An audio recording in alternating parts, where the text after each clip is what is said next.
Assalamualaikum warahmatullahi wabarakatuh. Innal hamdalillah nahmaduhu wa nasta'inuhu wa nastaghfiruhu wa na'udzu billahi min syururi anfusina wa min sayyiati a'malina. May yahdihillahu fala mudhillalah wa may yudlil fala hadiyalah. Ashhadu an la ilaha illallah wa ashhadu anna Muhammadan abduhu wa rasuluh. Allahumma salli ala Muhammadin wa ala alihi wa ashabihi wa man tabi'ahum bi ihsanin ila yaumiddin. Amma ba'd. Sahabat-sahabat rahimakumullah, pada kesempatan kali ini saya ingin memberikan sedikit keterangan tentang sholat qadha. Sholat 5 waktu merupakan salah satu kewajiban yang wajib ain. Artinya, setiap individu harus melaksanakannya sebagai konsekuensi dia sebagai pemeluk agama Islam. Oleh karena itu, pemahaman masalah sholat ini menjadi sesuatu yang sangat urgen. Jangan sampai kita tidak memahaminya dengan baik. Sholat qadha adalah sholat yang dilakukan di luar waktunya. Sedangkan sholat yang dilakukan pada waktunya dinamakan sholat adaan. Artinya sholat isya dilakukan pada waktu isya, sholat subuh dilakukan pada waktu subuh, demikian seterusnya. Sedangkan sholat qadha itu dilakukan di luar waktunya. Allah subhanahu wa ta'ala sudah berfirman, A'udzu billahi minasyaitonir rajim, Innas sholata kanat alal mu'minina kitaban mauquta. Artinya bahwa sholat itu merupakan kewajiban setiap mukmin yang telah ditetapkan waktunya. Firman Allah tersebut menyiratkan bahwa sholat 5 waktu itu sudah ditentukan waktunya. Misalnya sholat subuh dilakukan pada waktu pagi, yaitu setelah terbitnya fajar shadiq sampai terbitnya matahari. Demikian juga sholat zuhur, asar, maghrib, dan isya telah memiliki waktu-waktu khusus yang secara umum umat Islam sudah mengetahuinya. Dilihat dari sebab seseorang meninggalkan sholat fardu dan dia harus mengqadha, ada 2 sebab. Yang pertama adalah sebab yang tidak disengaja. Sebab yang tidak sengaja ini ada 2, yaitu sebab lupa atau dia tertidur. Orang yang meninggalkan sholat karena lupa, maka dia tidak berdosa.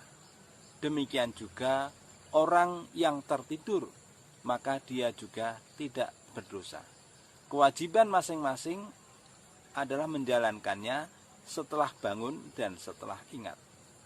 Hal ini didasarkan pada hadis Rasulullah SAW.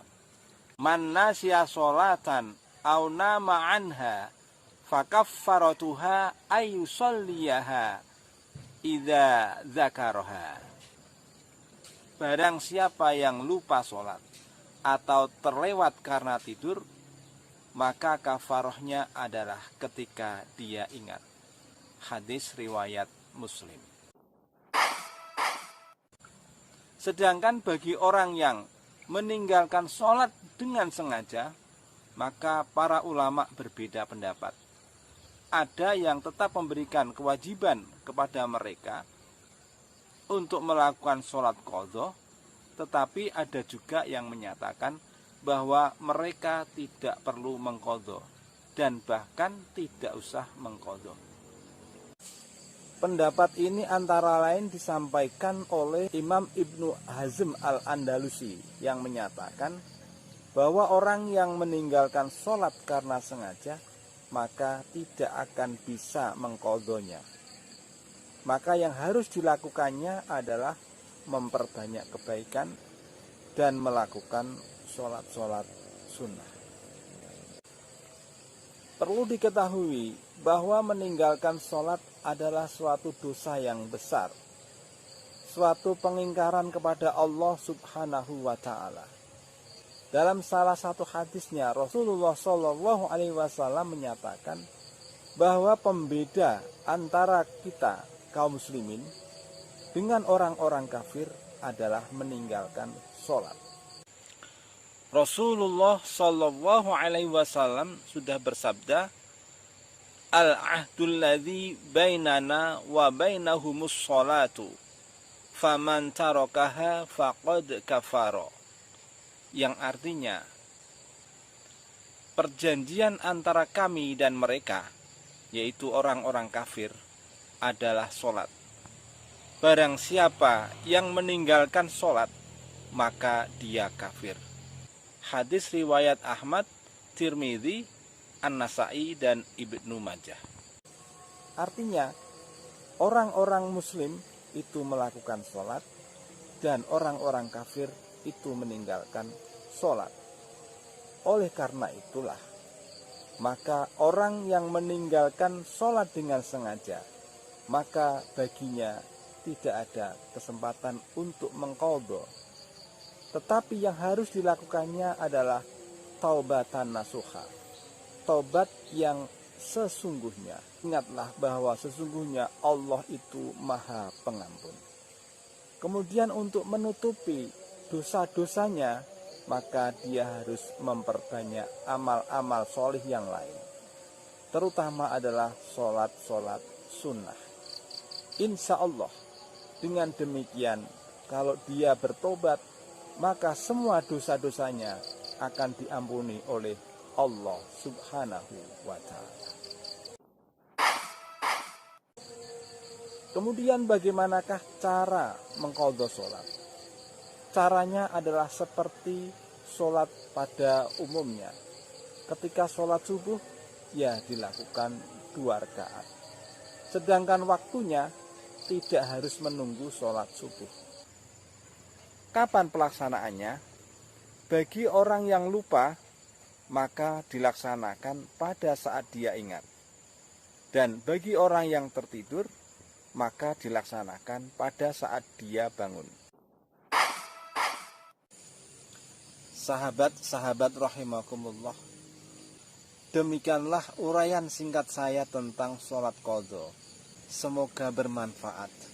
Marilah kita senantiasa memohon kepada Allah agar kita dimudahkan untuk menjalankan sholat di awal waktu. Dan bagi laki-laki, marilah kita senantiasa sholat berjamaah di masjid. Mari kita senantiasa berdoa kepada Allah. Rabbi ja'alni muqimas sholati wa min dzurriyyati Rabbana wa taqabbal du'a. Semoga Allah Subhanahu wa Ta'ala menolong kita dan juga keturunan kita dalam menegakkan sholat. Subhanakallahumma wa bihamdika asyhadu an la ilaha illa anta astaghfiruka wa atubu ilaik. Assalamualaikum warahmatullahi wabarakatuh.